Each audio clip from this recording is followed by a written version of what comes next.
This episode of One for Paul was brought to you by our patrons. If you'd like to support the show, then go to patreon.com/oneforpaul.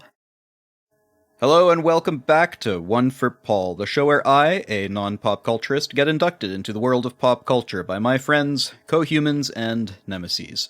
Joining me today is, it's just me this time. It's just me. We had a couple of 2020s happening, you all understand. But today, I've been encouraged by all kinds of people to watch Brooklyn Nine-Nine, by which I mean, welcome to Brooklyn Fine Wine, the story of a family-owned wine shop in Brooklyn trying to compete against the ruthless supermarket chain across the street. Yeah, we're doing Brooklyn Nine-Nine.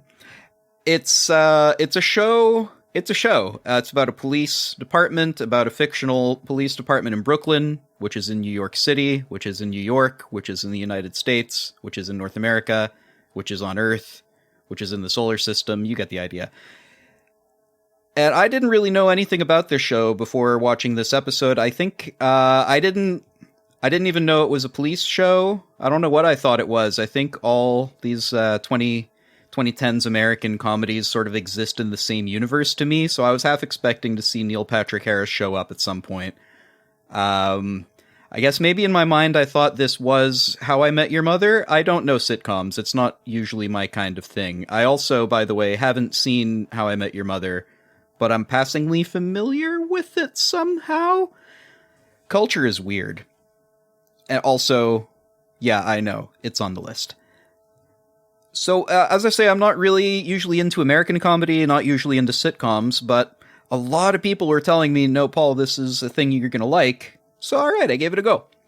And, well, I don't have too much more to say about it at the front, so fade in to a close-up of shallow focus, sort of, and a rather serious policeman speaking directly to camera about how the job is eating him alive, and his fear that he's just going to become just as bad as the criminals that he apprehends.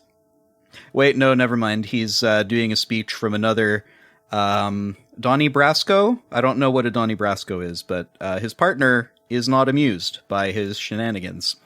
They're in an electronics store to discover who robbed the place. He then proceeds to play a keyboard and generally be a bit of a nuisance to his partner here. Fortunately, he's already solved the case, so, that's fine. He's got an informant, you see, the nanny cam hidden in a teddy bear right over here. And, not even a minute in, and this guy already both annoys and amuses me. Cut forward to where they've caught the robbers, and as the intro segment concludes, with some sort of sexual tension, I guess, between the two detectives, either that or the dude here is being very unprofessional.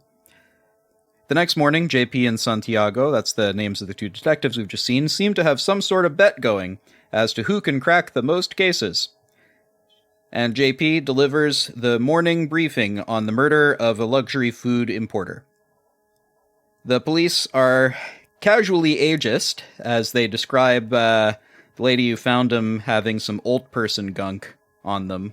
So, you know how old people have that old person gunk. Alright, look.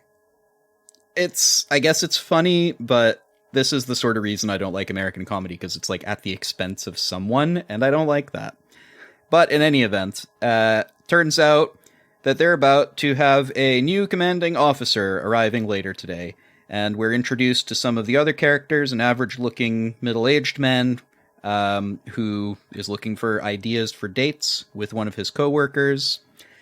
He wants to ask his colleague out on a date, and he's concerned that she might say no, so he figures tickets to a Rihanna concert.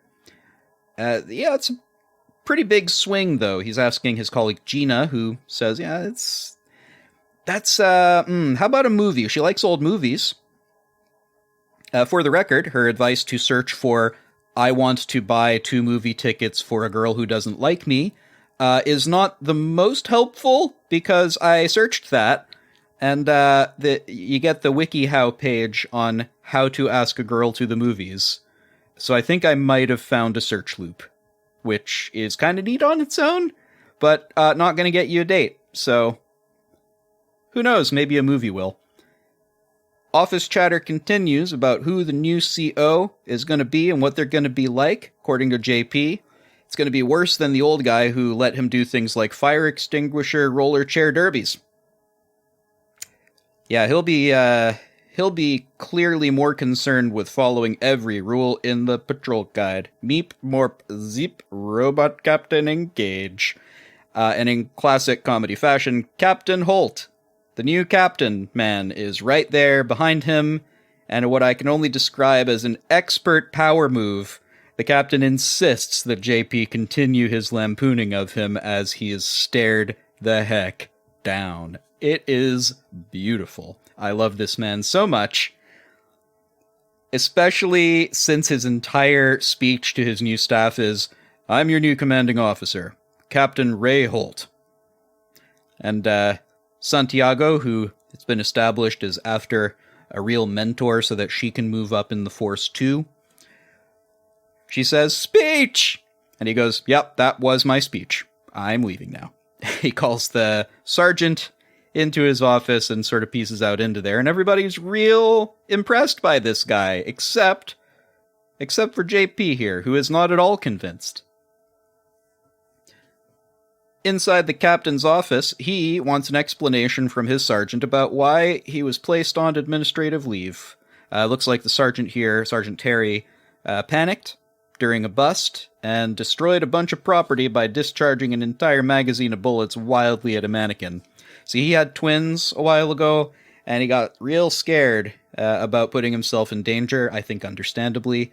And, it's been causing some issues for him. So I'm expecting this to be like a through line in the series, probably. Maybe this gets resolved in Season 2. Seems like the sort of thing you resolve in Season 2. Now, on to the team, who each get their little micro scene characterizing them, as well as a brief commentary reflecting what Sergeant Jeffers thinks of them. That's Sergeant Terry Jeffers. I have him noted down as both Jeffords and Terry, because he's played by Terry Crews, and it's easier in my mind to refer to him as Terry, but he's also Sergeant Jeffords in this, and I keep forgetting the distinction between the man and the character, which is, like, it's very well acted. He's very good at this. So Scully, Hitchcock, and Daniels, the first three people, and probably therefore the most important, by which I mean pretty much worthless, but they do make good coffee, which I feel is important. We got Rosa Diaz, tough, smart, hard to read, and really scary. We're shown a little scene where she interrogates a colleague about a Secret Santa and then just stares at him until he spills the beans and does what she wants him to do, which is return the scarf, get something different. So I guess she's going to be like our B.A. Baracus, right? She's if we're setting up an A-team, she is Mr. T, which, yeah, that's pretty good. I'm looking forward to it. We got Charles Boyle, previously seen being the middle-aged man inquiring about Rihanna tickets. He works real hard to make up for a lack of natural talent. He is not what you'd call physically gifted, as he demonstrates with a muffin and a countertop. I get it. It was sort of funny. I think if you're into physical comedy, this is well done. I'm not into physical comedy, so call me picky. I was like, all right, I get who this guy is, and the joke sort of goes on for 30 seconds too long to me. But again, I respect the hell out of it, just not my personal taste. Can't fault the show for that. Got Amy Santiago. She has 7 brothers and therefore always trying to prove that she's tough, like that one time by pouring a whole bottle of hot sauce on her sandwich at the mere recommendation of, ooh, that stuff's super spicy though, be careful. She regrets that very quickly. And Peralta, who I was calling JP because I think they call him JP at some point, Peralta is the best detective here, and he loves solving puzzles. The only puzzle he hasn't solved is how to grow up.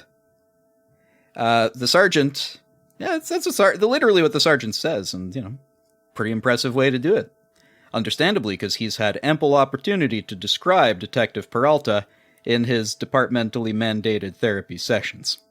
And in only 2 scenes, Captain Holt has totally stolen the show for me.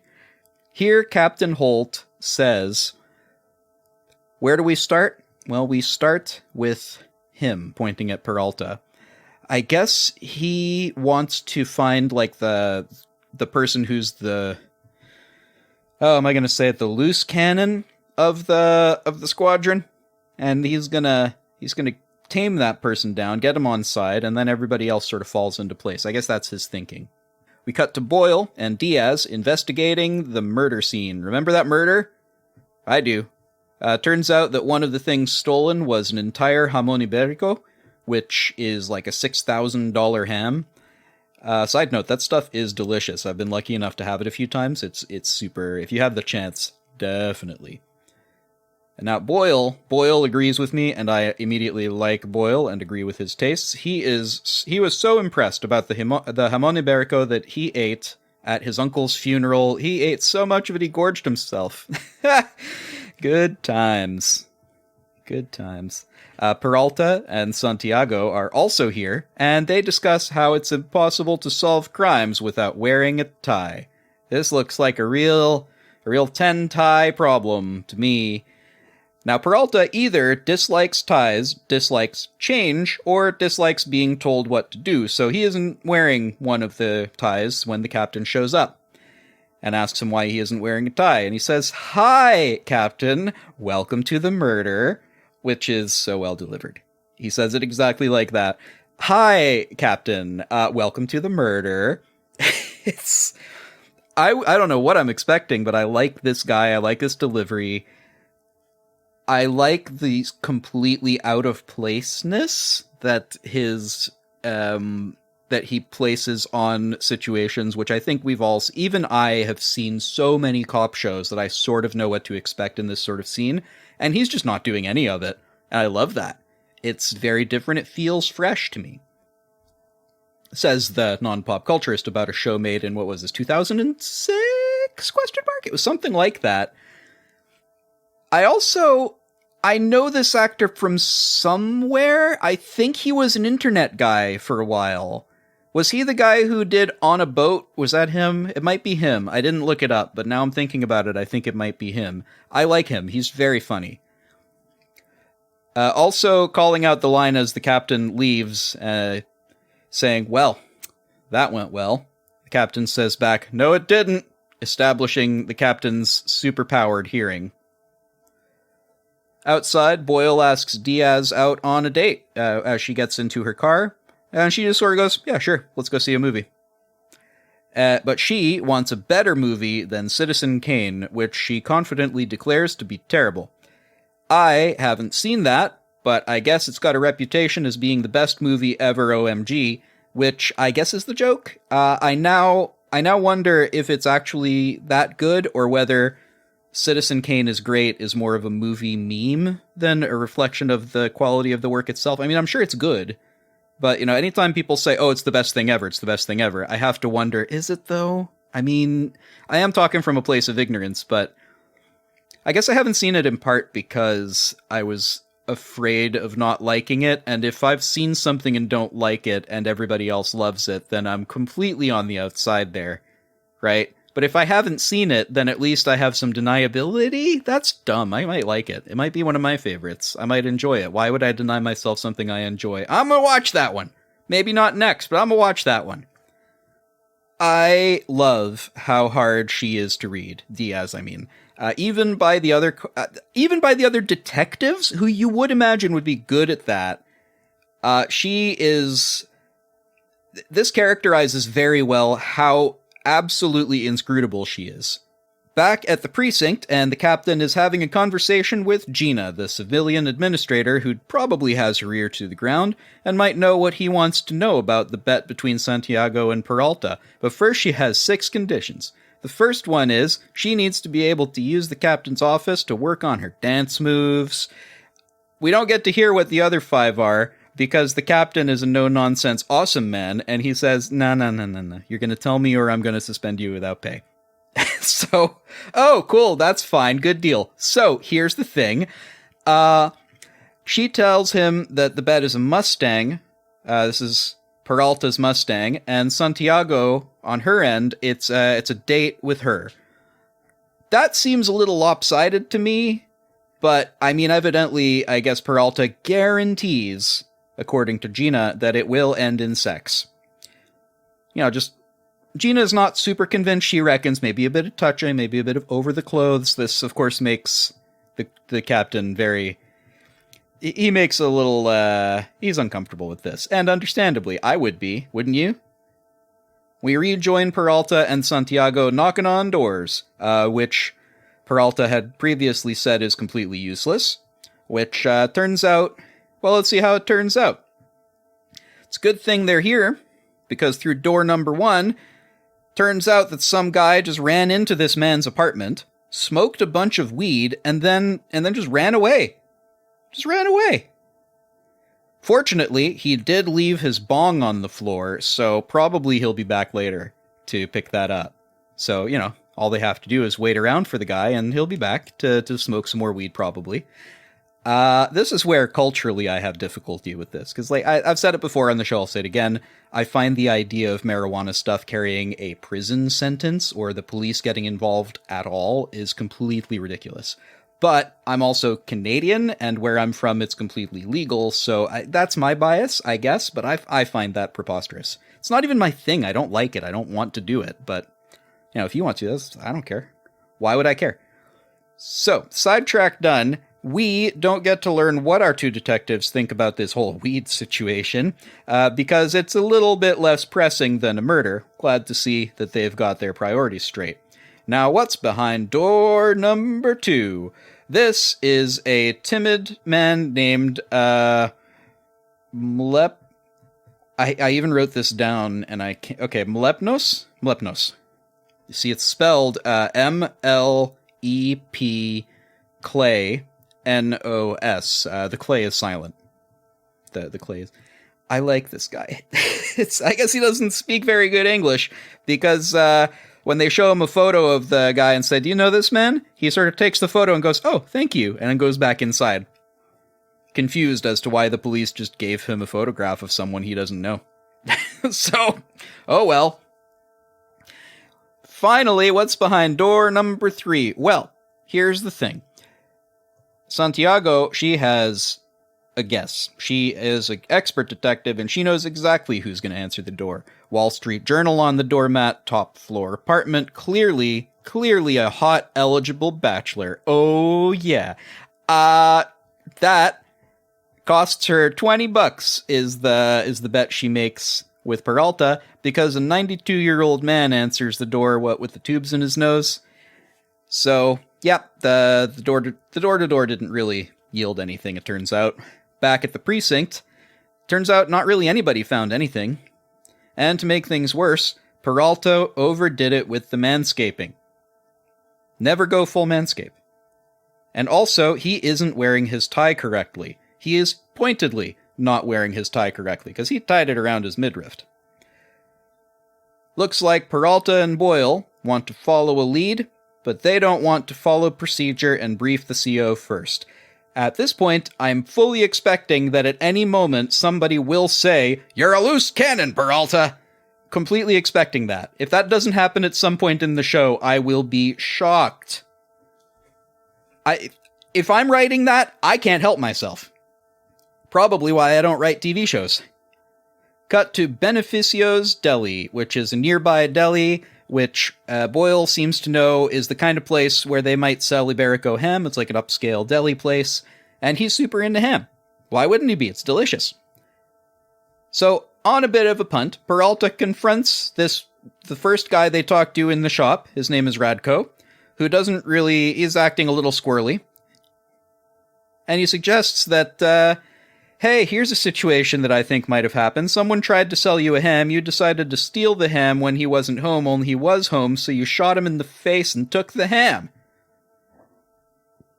Then, Peralta and Boyle do some roleplay, I guess, which I sort of get Peralta's jokey tone here, but Boyle so far has seemed pretty straight-laced to me, so I don't know why he goes along with this unless he's being characterized as somewhat weak-willed, so he sort of just follows whatever the strongest personality in the room is doing. Which, if that's what they're going for, I think they succeeded, so, It was a weird moment for me at first, but on second viewing, I sort of went, actually, yeah, okay, fair enough. I think I understand why this made the cut. Turns out that they were right, or at least Radko thinks that they were right, and he attempts to flee, and that's how they know that, oh man, he tried to run, and there's zero other reason for running than if you're guilty of the specific thing that we said you were guilty of, right? Case closed.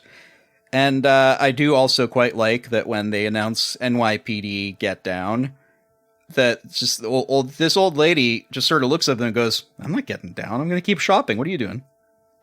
And this kind of like mechanical people keep doing what they're doing, first of all, does actually happen in crisis situations. People don't know what to do, so they default to like the thing that they were doing out of panic. So yeah, first of all, that happens. And second of all, I quite like the fact that I can imagine a bunch of different ways that she would be thinking right now, including but not limited to, I'm not getting down. I've seen everything. I'm a 67-year-old New Yorker. What are you going to do, right? So I like how unimpressed she is by the situation. She gets like 3 seconds of screen time, and I love her this much. After a quite...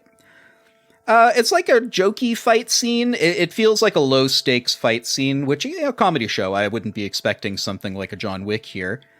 We do get these moments like Radko shoving Boyle's face into some ice cream to get away, because evidently when you got your face covered in ice cream, that you can't run after that. You can't run after a guy after you got ice cream all over your face.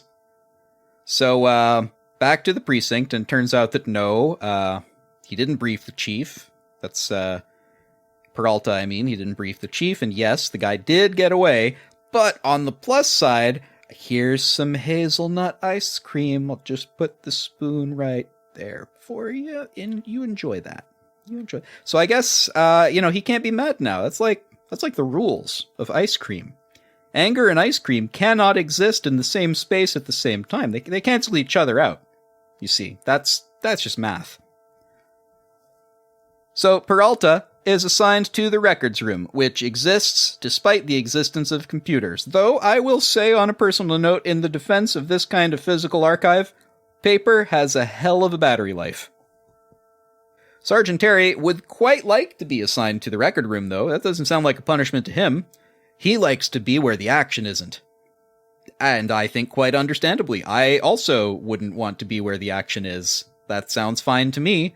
I'm going to stick down here in the nice bulletproof concrete room, thanks. I don't think the show characterizes it as cowardice. I think they characterize it as perfectly reasonable fear for your own safety and for the well-being of your family. And I like that they introduce that kind of nuance early, because it's so easy for them to go into your typical cop show, like if anyone shows any fear, it's displayed as somehow unmanly, or it's displayed as unprofessional, which I think are both just so wrong. We also get some exposition about the captain. See, in 1981, turns out he caught a guy called the Disco Strangler.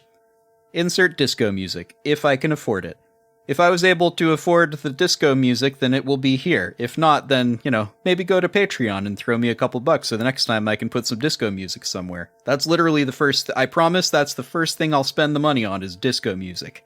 Unless I forget. In which case you must remind me by going and telling me on Twitter @1forpaul. See that? You see that segue? That was a pretty smooth little... I didn't even write that. It just came out of me. It's pretty good. So we have a handy flashback showing us just how good this guy is, as he, in a full head of hair this time, apprehends a dude with a yo-yo. So thanks, flashback. We can always count on you. Cut back to the office, where Diaz is not impressed by Boyle hedging his bets by buying every single movie ticket at the film festival. And to demonstrate how not opinionated she is when he says, well, I thought you're quite opinionated, and maybe I should just get everything and you decide. She declares that she has a couple of opinions, including that he's a bad judge of character and his shirt looks like vomit. I think his shirt looks nice, but maybe my shirt also looks like vomit. I'll post a picture of my shirt later, maybe you can tell me. Their interaction has so far been just so interesting to me. It's quite intricate, and let me try to explain why I like these two so far. So she, in this little scene, kicks his table and then has the slightest hint of a smile, which she allows herself when asking him, so what movie did you choose? Maybe looking for I guess her expectation is that he's chosen something he thinks she would enjoy, so she can get maybe an insight into who he is and maybe who he thinks she is. But out of his fear of rejection got in his way, and he ended up showing her that he thinks she's difficult to please and that he's afraid of her, which not great if you're trying to go on a date with someone, to immediately imply that you fear them. But I do love, what I love about every character being a detective is that I can pile this sort of supposition onto them quite reasonably, because maybe a detective would think in terms of this kind of, if this, then that, and this sort of contingency after contingency thing, and this sort of implied reasoning. Maybe that's the kind of training they have, so they do it despite themselves, which means that the characters themselves in this TV show kind of think and react like a critic, almost like a critic. Though this also might be me, the film critic, thinking like a film critic about the characters who are not doing that. That might be my bias. Either way, it's an aspect of the show that I'm enjoying, and I really like these two. So, cut to the records room where the captain is checking up on Peralta, who's done some expert detective work and discovered a likely location for their murderer. He is also wearing a tie this time, which, Captain's pretty happy about that. Oh, you're wearing a tie. Nice. Sweet. You know what he's not wearing? Pants. Not wearing pants. He's just wearing one of them super tight rainbow-colored, bathing suit dealies. Not the short types either, like the super tighty-whitey, tighty rainbowy ones. So, this attempt at snark backfires catastrophically as the captain invites the whole team to admire his fine piece of police work. I continue to love the captain. Wasn't expecting him to dryly out-snark Peralta. This is so good. Cut to the captain, Peralta, and Santiago in a car at a stakeout of a warehouse. Turns out that Peralta is seriously impressed by the captain's disco killer thing in the 1980s, but wonders why it took him so long to get his first command if he was that kind of impressive. So the reason, as it turns out, is that Holt is gay, and says so. It's not like he's trying to hide it. He's kind of surprised that his detective didn't piece it together earlier, especially given that there's a big photo of him on a news article saying, first gay police chief in the 9-9 precinct over there on a wall in plain view of the captain's office. I don't know, maybe the detective just didn't look right. And here the show commits the cardinal sin of calling back to its own foreshadowing in montage. Though, I actually quite like it here. I quite like the sin here, because what we're seeing is Peralta's mind as he rummages through his own memory to piece some stuff together. To me, it's a clever way to characterize Peralta as a bit stuck in his own perspective, because it seems not to have occurred to the self-appointed best detective on the force that being gay might have held back a talented professional in the 80s and 90s of New York. Though to Peralta's credit, he quickly realizes his error and his hubris, and after hearing Captain Holt talk about his career, he apologizes and says he feels like a jackass, probably because he behaved like a jackass. We also get a little interstitial scene here of another car where Diaz and Boyle are in the car doing the same stakeout, and Diaz gives Boyle some money to cover all the movies he bought tickets to, because she feels bad that he spent all that money on her and they're not going to go to the movies now. Though she still doesn't want to go to the movies with him.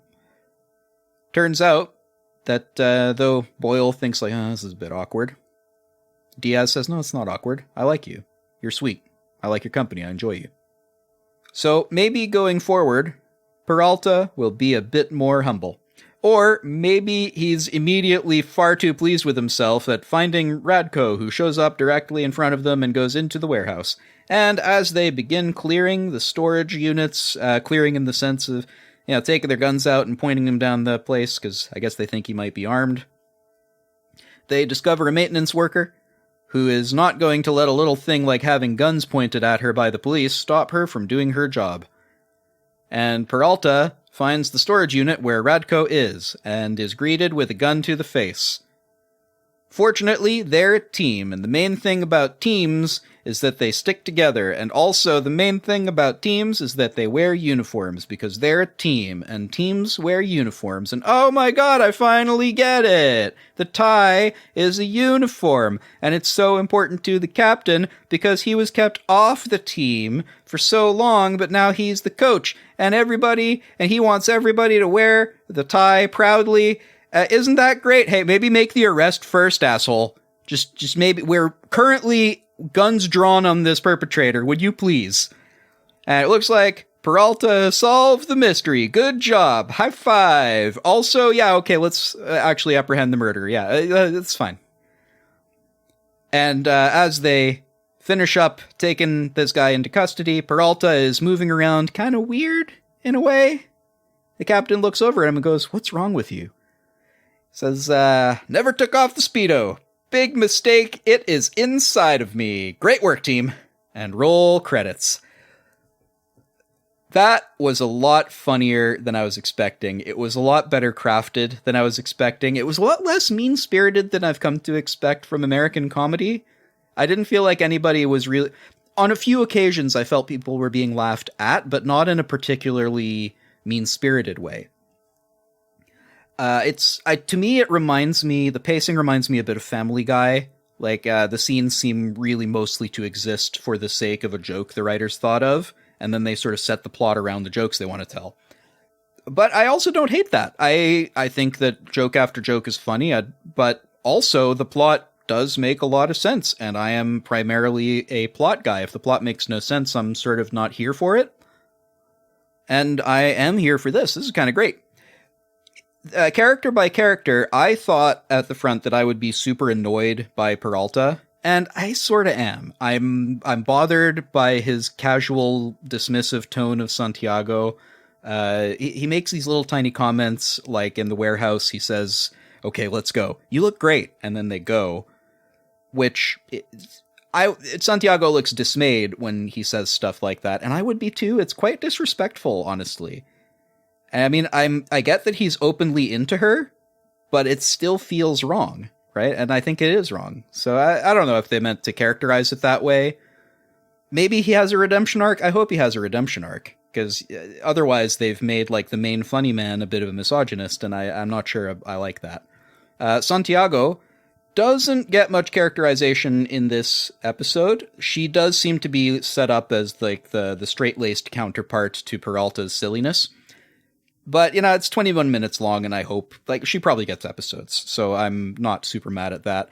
Diaz and Boyle, as I said, their interplay is super subtle and beautifully written, and I really want to know if they end up together. It's so nice. It's interesting. Sergeant Terry also doesn't get a whole lot of screen time. He is, however, a real strong presence. Anytime he's on screen, he's the guy I'm paying attention to. And I would look forward to an episode concentrating on him. The setup for his character is interesting, and I think you could do a lot with a cop who's, he feels and he says that he's lost his edge. And, maybe does he get it back? Does he end up working in records? Who knows? I could see both of those things happening in a comedy show. Gina, who... again, doesn't have much time on screen, but is kind of funny. Her physical presence, her physical comedy is quite funny. Though, the few times that she makes verbal jokes, I feel like that's the kind of mean American style I don't like, where she's saying things like, "Oh yeah, well, why don't you just look up on the internet how to get a date with somebody who doesn't like you?" I don't know. It's not my taste. I could see other people finding her funny. I'm sure she's someone's favorite, but my favorite is Captain Holt, because, oh man, when he came in as the no-nonsense captain, I was fully expecting him to be what Santiago turned out to be, which was like I'm having trouble here because I was taught that this type of character is called, quote unquote, the straight man. And now that I'm saying that in reference to a gay character, that feels wrong. So if anybody knows a better term for that, then, that'd be cool to know, and I'll use that instead. Either way, he turns out not to be that. He is not really the foil to Peralta's silliness. That's sort of Santiago. But he is a source of dry wit and clever humor in his own right, which is exactly my kind of humor, and probably why I love him so much. And it's also probably why the only time I laughed out loud this whole episode was when he got the whole team together when Peralta was wearing the bathing suit. Because that was just so wonderful and clever how he turned the situation around into something that was sort of harmlessly funny, but also made his point. This is a good show. This is a good show. The shooting style, the camera style, I should talk about that. It's sort of this documentary style handheld look on almost all of the shots, I think. And it really makes, when they choose to do a locked off shot with maybe a shallow depth of field, those really stand out and feel momentous in a really cool way. The contrast, I think, makes it really good. And I kind of hope it doesn't get old, but it feels like the sort of thing that might get old real quick, right? Like those crash zooms on people's faces and the shoulder cam style thing.